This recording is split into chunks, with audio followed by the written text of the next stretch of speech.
One is spin state up and one is spin, and then the other one is feeling that. It's going to feel a slight shift in its magnetic field, right? Because this one's spin up or spin down, and that affects the overall magnetic field of this proton. We're measuring basically the amount of, or the intensity of that interaction. So is it shielding it a little bit or a lot? And we just measure that by the distance between the two peaks. So if we have a doublet, we have a slight interaction up or down, right? And one of them is going to be shifted up by a certain energy value, the other is going to be shifted down by a certain energy value. The coupling constant is the total between the two.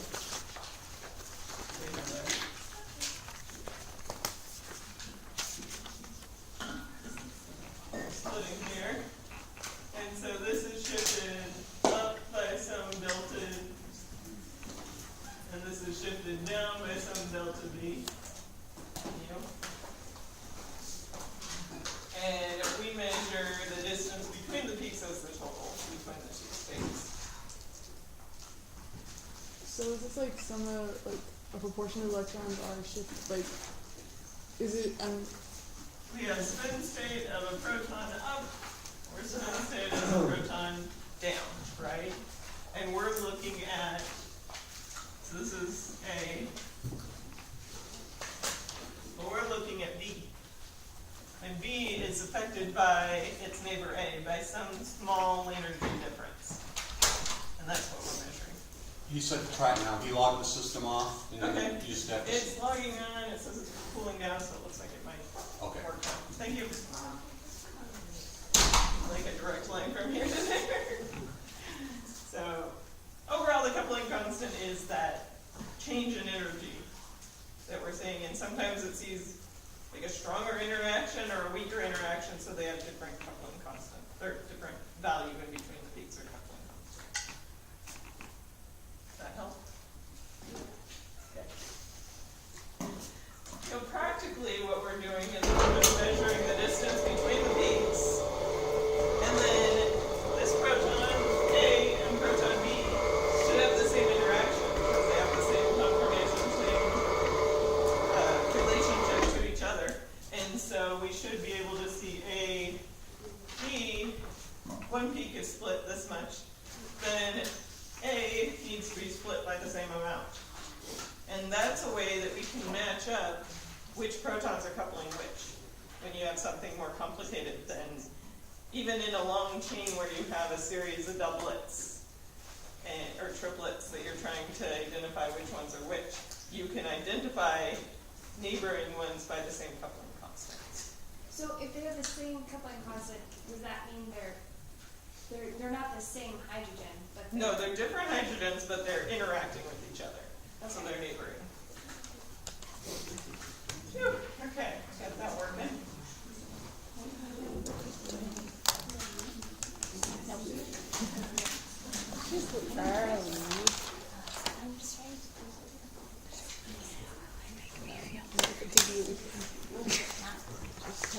In the creepiest way possible.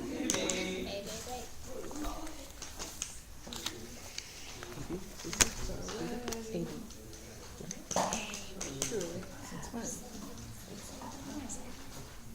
Is it X or is it DG? It's BB. Yeah, it's BB. It's a baby. BB? BB. It's going to give you an error as well. No,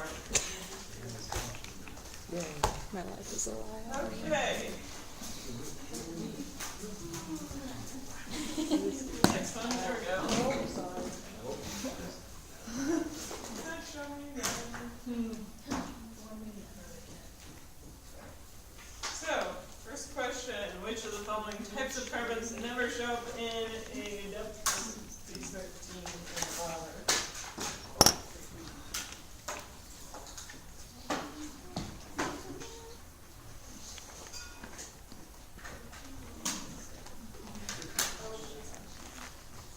That's everyone.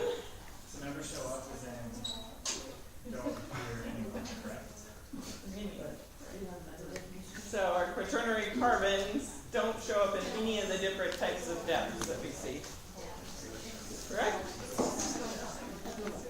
Which of the following coupling constants will likely have the largest J value?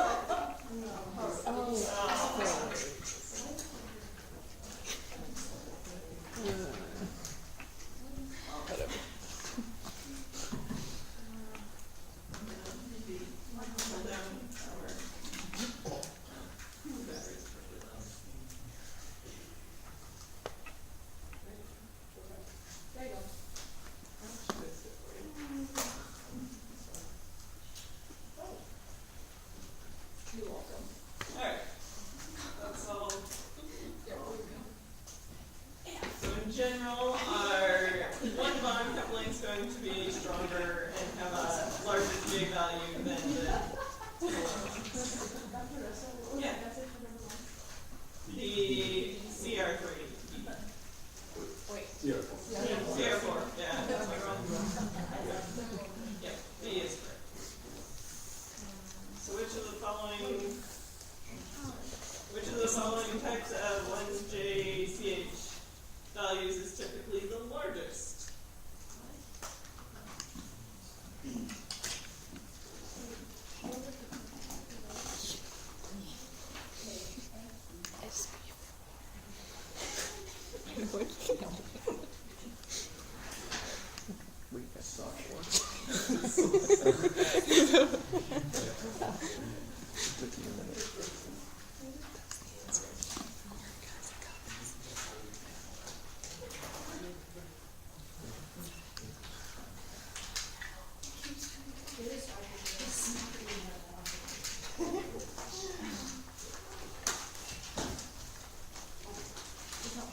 Okay, writing it.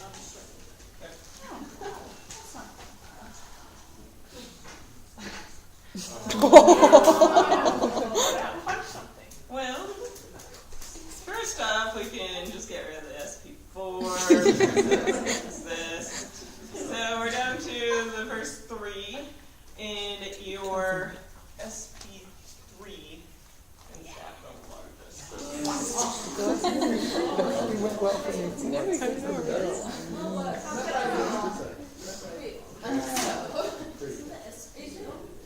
In our notes, Okay, let me double check that. I have like a greater than.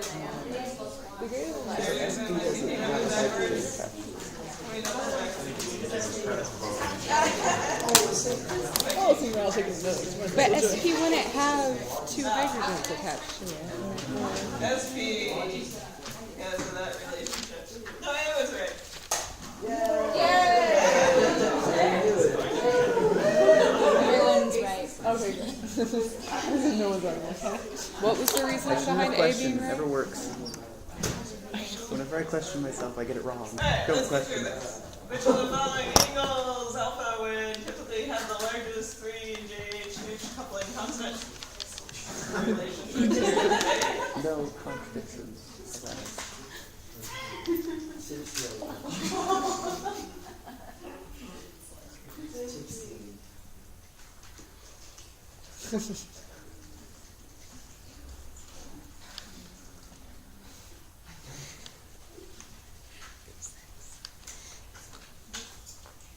Okay, I think that's everyone.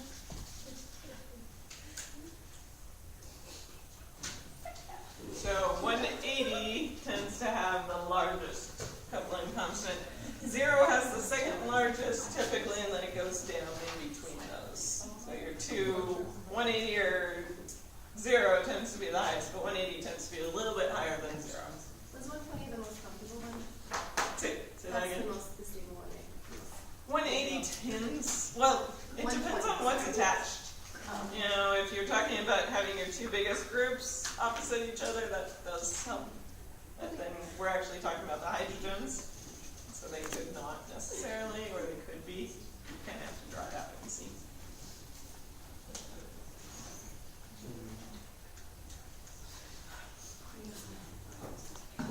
following coupling constants on an alkene would typically be the smallest. Oh, I literally just looked at it again. It's good you looked at it. I just don't remember what we're like. I only remember the grade.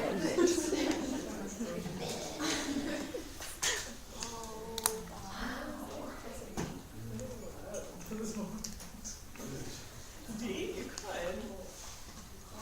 Your chances of getting that right are pretty low.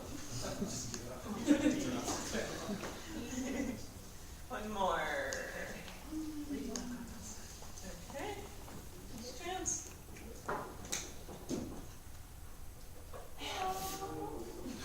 So the geminal coupling is the smallest on an alkene because the angle is on that relationship. It's the other alpha relationship. So cis and trans are actually pretty large. The geminal is pretty small. Isn't cis smaller than trans though? Yes, trans would be the largest. Then cis. Get off that. No, get up on you. What is wrong with this? What would you call the following splitting pattern?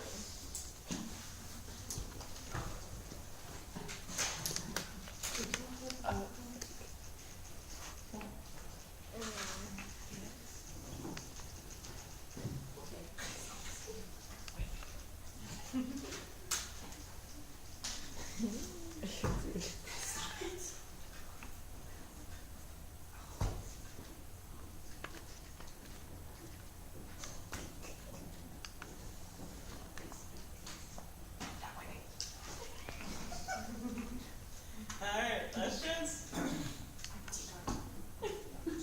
Nope. Stop.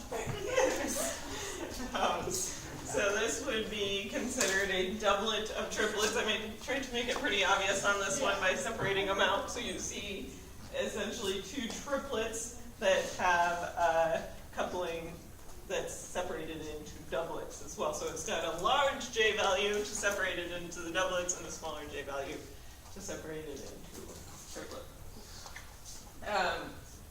If the J values were closer, you're going to end up with overlapping peaks. We'll talk a little bit more about that today. But it's not one of our standard ones. Hopefully you can see that right off the bat because they're not following Pascal's triangle and the spacing between all the peaks is not equivalent. Moving on to a different type of terminology. Which of the following represents the type of protons drawn in this molecule?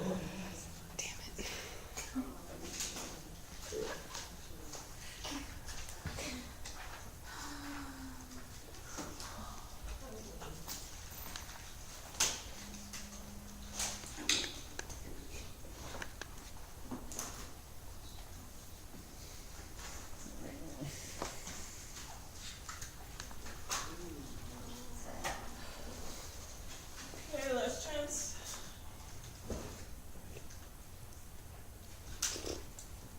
For this one, there is no stereocenter, but if we were to change one of those hydrogens, it would form a pair of enantiomers, and so they're enantiotopic. I thought that was Reverse backwards. It's a diastereotopic.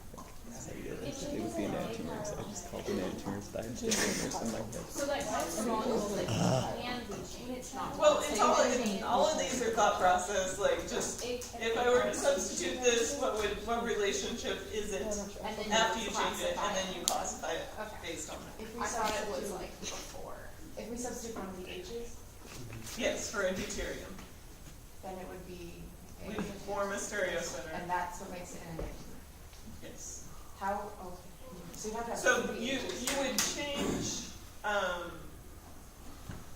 change one of them, and if you change the other one and made two different molecules, one changing one hydrogen, the other changing the other, they're making enantiomers. So they're considered enantiotopic. So if it was CH3, then it'd be homotopic. Yes. And if it was diastereotopic, how would that change? Or is that one can't ever? I'll answer that at the end of the quiz. Okay. So which of the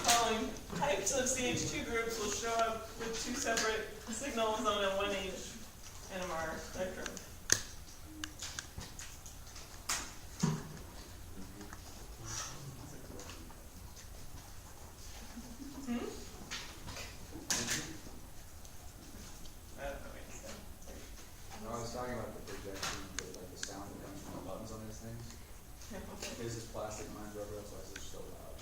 So when he taps it like 20 times in class.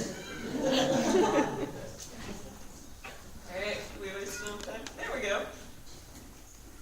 Last chance. Maybe you guys find them. Alright, so diastereotopic ones are ones that will show up separately on the proton NMR spectrum. One more question. Which of the following molecules has diastereotopic protons?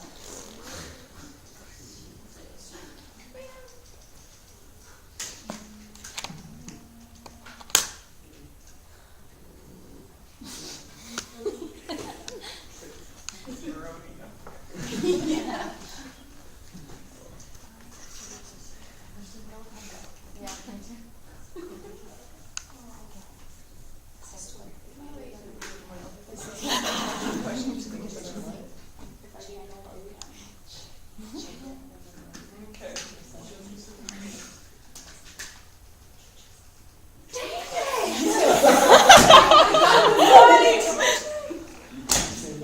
So if we change, we've got one stereo center here, so if we change a hydrogen here, we're going to end up with diastereotopic, or diastereomers, so these are diastereotopic. This one, if we were to change this, we only form one stereo center and very carefully put two of the same groups. Made it symmetrical. So that would be an antiotopic. That one we couldn't. And this one, if we were to change one, also we need So diastereotopic have a stereocenter already, and we generally. yes. Well, that would make sense. If you were to change the proton in one of the method groups, that would just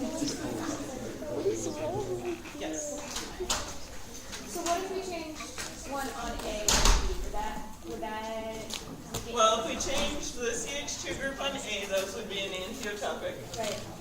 If we change anything on B, we don't form a stereo center, so they're considered homotopic.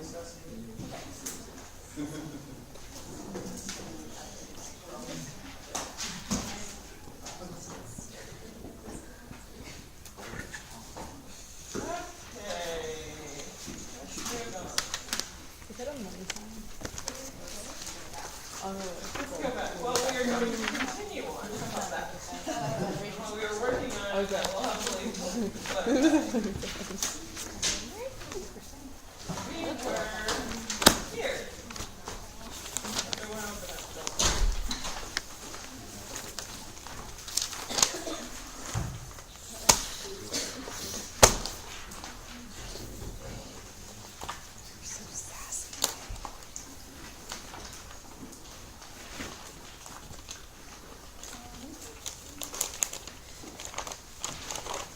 We have 15 minutes. Huh? We have 15 minutes until Delta pressure's on. Oh. So, we only have about 30 seconds, so go. So here's where we were on that day, Monday, the day when we were here before.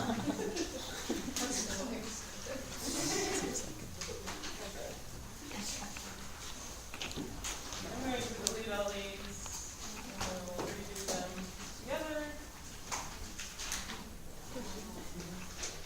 Now there's a couple things with this spectrum that we're going to see. We see some long-range coupling between protons.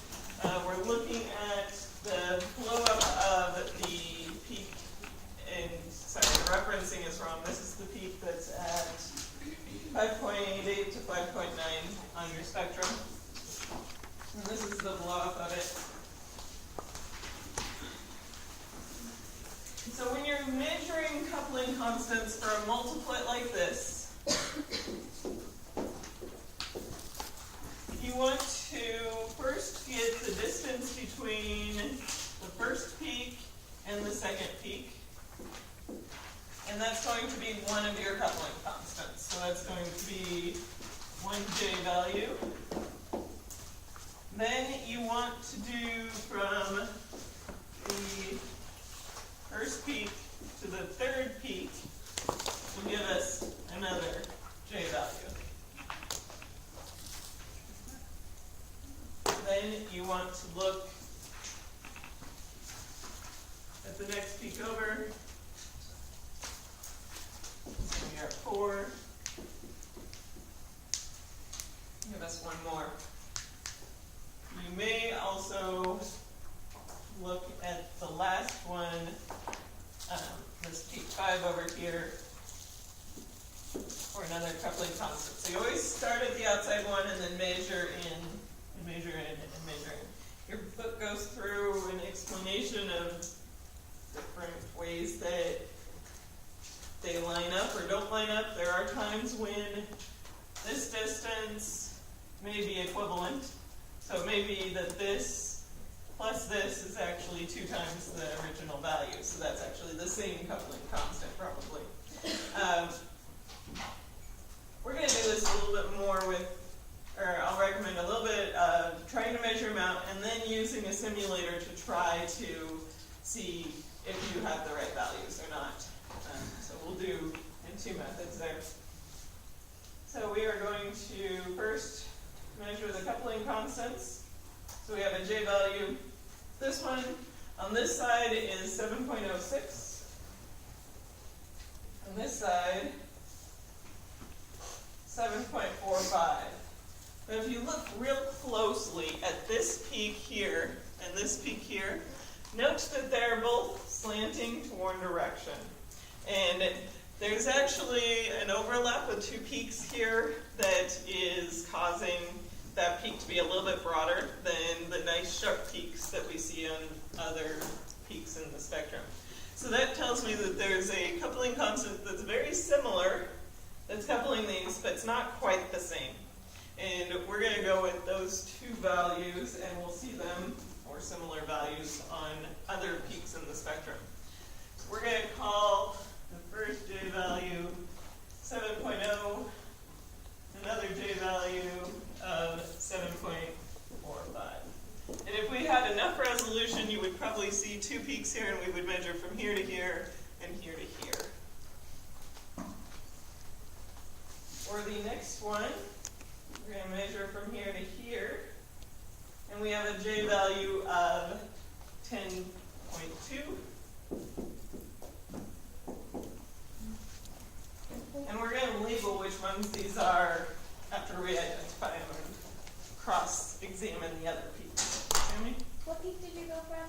From this peak to the next one in. Oh, okay.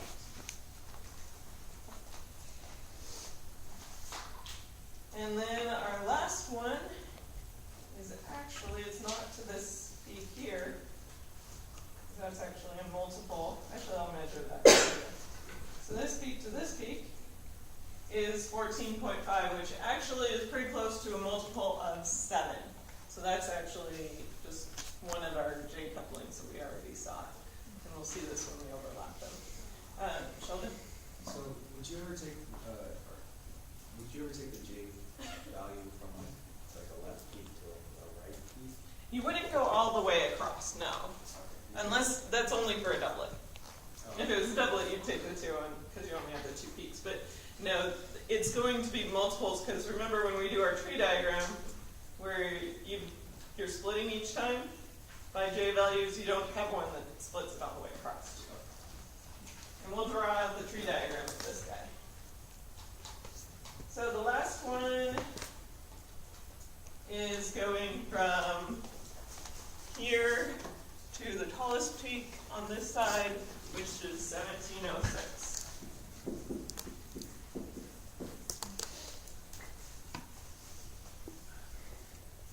Now, in order for these to be real coupling constants, they have to correlate with something else in the spectrum. So we're going to find the other peaks that are coupling these, and we're going to find the same coupling constants.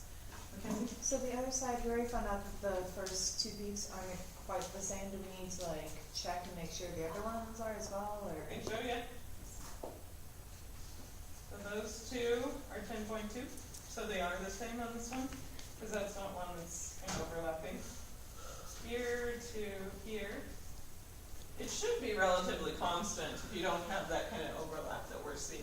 Okay, so. And so 17.06 is the same on both sides, and 10.2 is the same on both sides. So just that first peak that's off. Yeah, this first one, and we can see that just by visually Yeah, looking at so the peak, and you the- can see it's slanted a little bit. Graham? In regards to the slanting, so not the, like, the tallest peak on the right, at the Uh-huh. end, it looks like it's kind of planned to the right, am I just seeing? This one? Yeah. Yeah, there is a little bit of slanting on that one as well, so we will see some overlap with when we do our tree diagram of this, and it's partially due to that. So it's overlapping, but just not quite exactly. And so that broadens the peaks. Let's look at some other peaks in here. This is actually two peaks. So this is the region between 5.1 and 5.2 on your handout, and that is going to be E and D on our molecule. I guess I should label these again. Hopefully I'm consistent. We started this with C, right? Oh, Last time? no. I don't think we did. We never did it. No? Okay, cool. We'll label it now.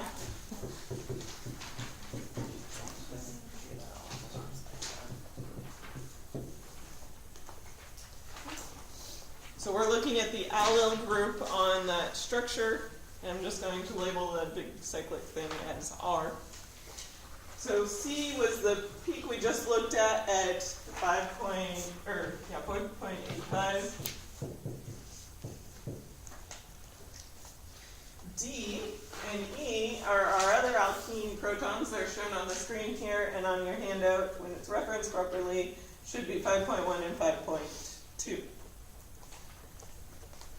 Now, to determine which one is D and which one is E, we're going to look at the coupling constants, because when we look at the J values, the D or E, if we label this D and this one E, we're going to see cis or trans relationships, and so we can determine which one is which based on the coupling constants. So let's measure them. These ones are also a little interesting. So here on this peak we had a J value of 7.26. So the difference between the first peak over here and the next one is 17.26. And that is similar to our 17.06. And so we're going to correlate those. And that's going to be the largest one. So that's going to be our trans relationship. So it's a C-D coupling. If you have very nice clean spectra and you don't have very small coupling constants that are kind of affecting these, you're going to see those numbers be exactly the same.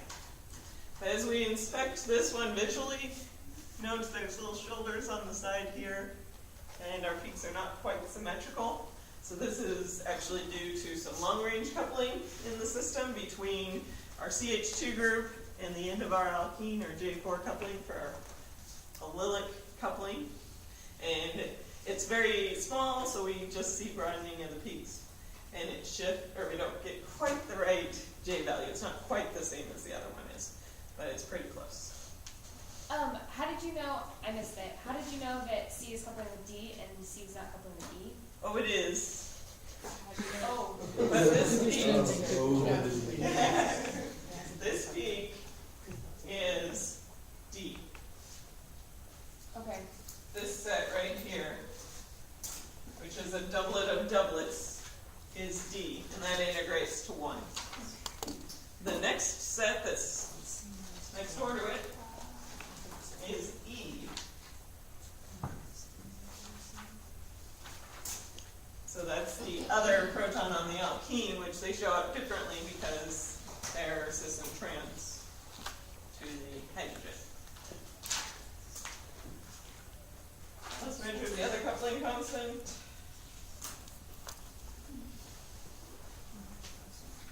So, I need to add in some things there.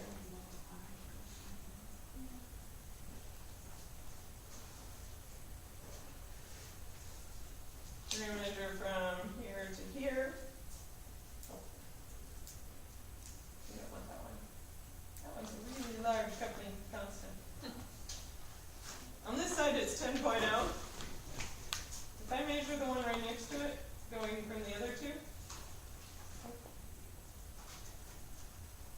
is 10.2. Again, a little bit of the peaks being misformed is shifting those coupling constants a little bit. But what we do see is that that value is the same as this 10.2 that we saw in proton C. So this is going to be our relationship between C and E. And we assigned D and E based on those coupling constants, the larger one being the trans relationship and the smaller one being the cis relationship. There's additional coupling in these between a little tiny coupling here. But all of these don't quite match up. So we see these little tiny p coupling.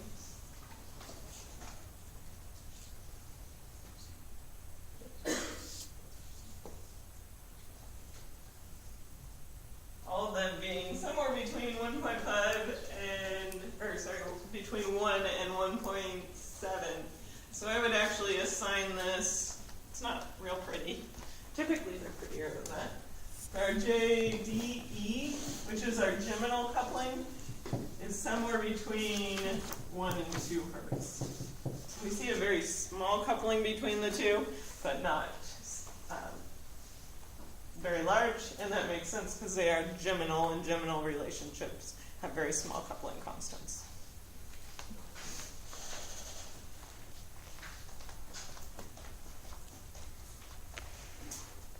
Okay, let's look at the other end here.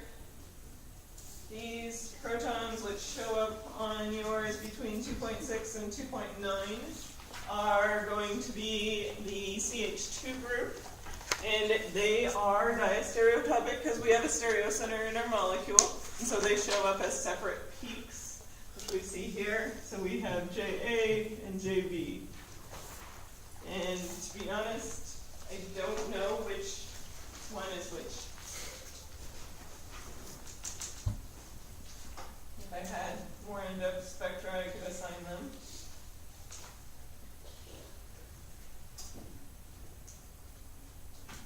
Let's go through and assign coupling constants. So 7.65 for this first one. And if we look on the other side with the other proton, we've got 6.67. Now these don't quite line up with our other two values, but they're pretty close. And so one of them is coupling 7.45, the other is coupling 7.0. Yeah.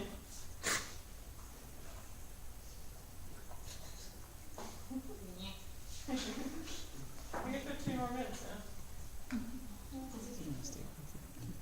So it's doing this because it's not registered on this computer. Those are two different peaks though, right? Not like. They are two different peaks. Okay, because I thought you, like over here, you just go from the first peak to the second and first to the third, but you went from this third to the fourth. Right, you could do this one too. I don't want to do all of them at once though. So we could do these two. Technically, that should have the same coupling as this one does. This one should have the same coupling as this one. Oh.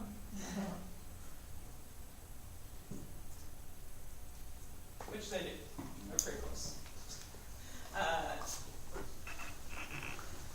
So you could measure from either side, basically, to the first one in. So we could measure from here to here, or you could measure from here to here to get the same coupling constant. So one of them is slightly larger, that's our 7.45. Let's just assign that as proton B. So this is going to be B for this peak, and A for this peak. And then we'll label our coupling constants here as BC and AC. So all of these are the coupling constants that go to C, and then we have the one that's the DE. We also have a coupling constant between A and B, because they are CH2 group, they're diastereotopic, and so they're going to be coupling each other. And we can find that by looking at the spectrum here.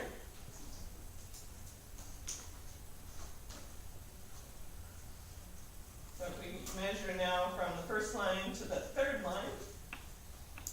Not that one.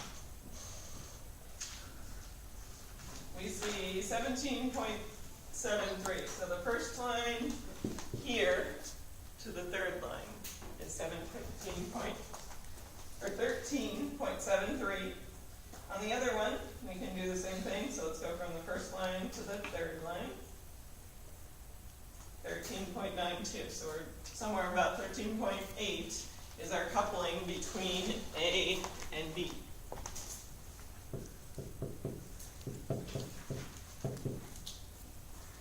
All of these values are in hertz. How did you know that it's the coupling between A and B? Well, this is signal A and signal B, Right. and they have the same coupling constant for both of them, Okay. and so it's the coupling between them. Just because no other peaks have 13.8, right? Because the Yeah. 7 ones associated with these, it's almost like a Venn diagram, like because these ones weren't connected with these, they're specifically between. Right, so we're looking at an interaction here and here, and then these also have an interaction with each other. We have an interaction here and here, and then these have an interaction with each other. That's the unique ones that are unique that you would want overall. Right, you don't have to double them up. Yeah. Just examining these, we can also see a little bit of that long-range coupling, broadening the peaks a little bit, which was the long-range coupling of J4 between A and E, or A and E, or B and D, and B and E. And I'm not sure, we may see some of each of those or all of them, but all of those are less than 1 hertz, and so it just makes our peaks broad.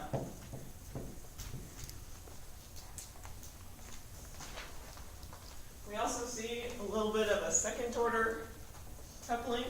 So your book talks about first order coupling versus second order coupling. For the most part, we're not going to see a lot of second order coupling, but when your peaks are too close or really close together and they're coupling each other, you start seeing this kind of slanting effect on the peaks. So instead of a normal doublet, which should have equal heights all the way across, you start seeing the ones in the middle going up. And it's just an artifact of how close together they are. So let's take all of those values and hopefully simulate them.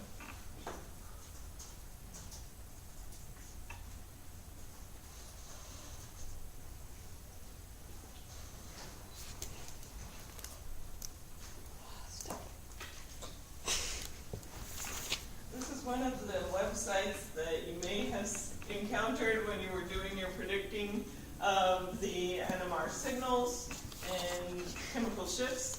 It can also predict spin systems if you enter them in. So here we have, it's this nmrdb.org, and under their simulator, you can enter in a spin system. The spin system here, AB, represents how many protons are entered into the system. So we have 5 different protons in our system, and we can simulate that spin system by adding 5 different signals in here. So you have to put in the delta, the chemical shift, and the coupling constant between each of them. So I wrote all of these down. Our peak, first peak A is at 2.67. Next peak, 2.81. The coupling between A and B, those were our first 2, is our 13.73. The next one is our 5. I'm going to do the proton C as number 3 here. And between C, so coupling between 1 and 3, which is our AC, is 7. Coupling between 2 and 3, which is our BC, is 7.5 or 7.45. The peak for 4 is our D, and that is, I labeled And the coupling there is, okay, so between 1 and 2, oh, we have 0, essentially. Maybe a little bit of coupling, but I don't want to add that in right now. It's going to complicate it. But between C and D is our 17.1 or 17.06. And then 5.12, coupling between 1 and 5 is 0, 0. Coupling between 3 and 5 is our 10.2. And then coupling between 4 and 5 is, so that's the D and E, or coupling is somewhere between 1 and 2, so we'll put 1.5. Once you enter all these values in, you may have noticed as I was entering them, the spectrum was changing. So this is the simulated spectrum. And when we zoom in here, we see the simulated spectrum of what our system looks like.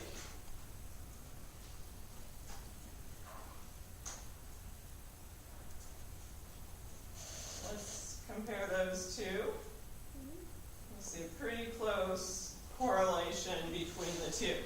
Now if I were to change one of these values, let's say I change the coupling between these two to be significantly different. Let's put 3 as a very different number. And I zoom in on this. Now those peaks are not matching at all in the way they're lining up. That's one way to go in and double check to see if you have the right coupling constants when you measure it out, is to simulate the system and see how close those peaks are matching to what it's supposed to be. And when we change this back to 7.5, we get our right peak again.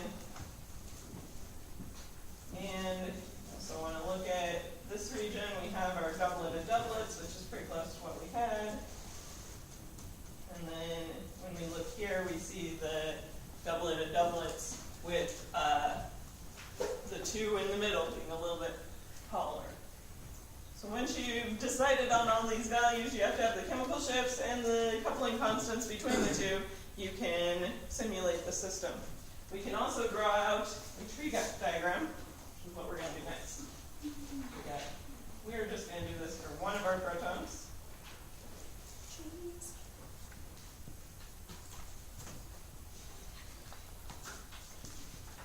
Please take on that graph paper.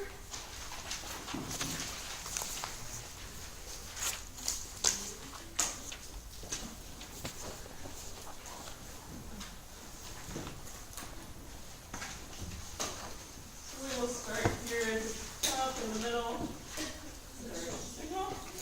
We are going to map out C, which in sense it's the complicated one. And we have 4 different coupling constants labeled on the board here. It is easiest to start with your largest coupling first. So our first one is the 17.06. So we're going to go, see if I can do math. So it's like 8.5? Either side? If it's 17.06 divided by 2? Yes. 1, 2, 3, 4, 5, 6, 7, 8. And then a half. So we'll go there. 1, 2, 3, 4, 5, 6, 7, 8. Oh, why does this end up in broken? 1, 2, 3, 4, 5, 6, 7, 8. What was that?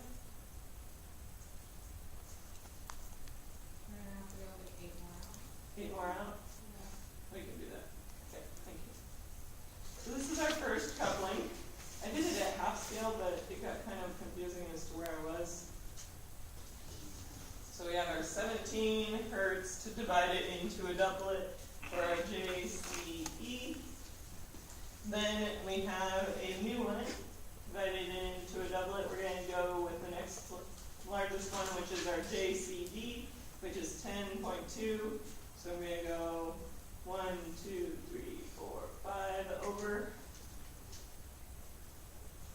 And 1, 2, 3, 4, 5 over. And that gives us our JCD,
So that was our JCB, equal to 7.5 hertz. And just barely fitting on here will be our next one, which is the J7. So I guess we don't quite fit too close. On that other side here. So we're gonna go over 3.5. Question before you label them, then, isn't JCD Oh, the yeah, 17.07? No, this is CB. You're right. And then the two ones we have on there, isn't the 17.1? Isn't that Oh, the yes, CD? sorry. I switched when I was talking to you guys. So. I switched my labels. Makes everything confusing. Apologize for that. Okay. Where are we at? So 1, 2, 3.5. We're getting pretty close there. So we're doing 7.5 twice. No, this is the 7.0, which would be 3.5. Right. 1, 2, 3.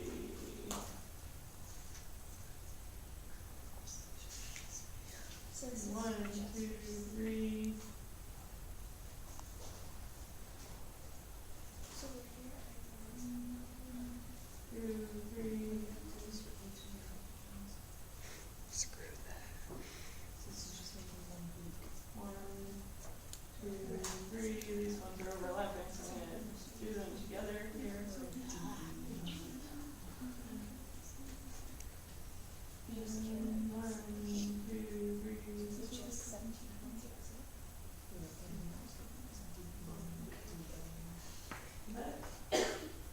That one go over too far? I got too excited there, I think. 1, 2, 3. No, 1, 2, 3. Get out there. 1, 2, 3. Who's this? Random mistakes. I can label these. Taking track of them. 3. Yeah. 1, 2, 3. Creepy words. 1, 2, 3. 2.5. 3.5. Michael Sarah is the 1, 2, 3. Christ. This last one is our JCA, which is 7 hertz. So overall, looking at this, zoom out a little bit.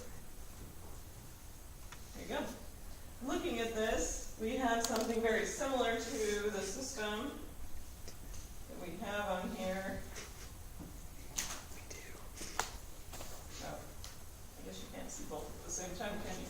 You've got the handout though. Note that now we have the small peak.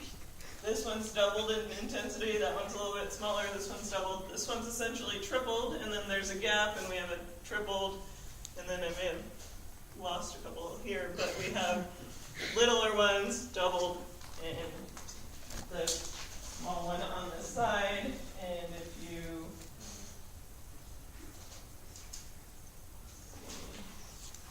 go back to our drawing here, or our spectrum, you can see that that matches pretty well with the tree diagram that we drew out. This one here. So we have 1 and then 2.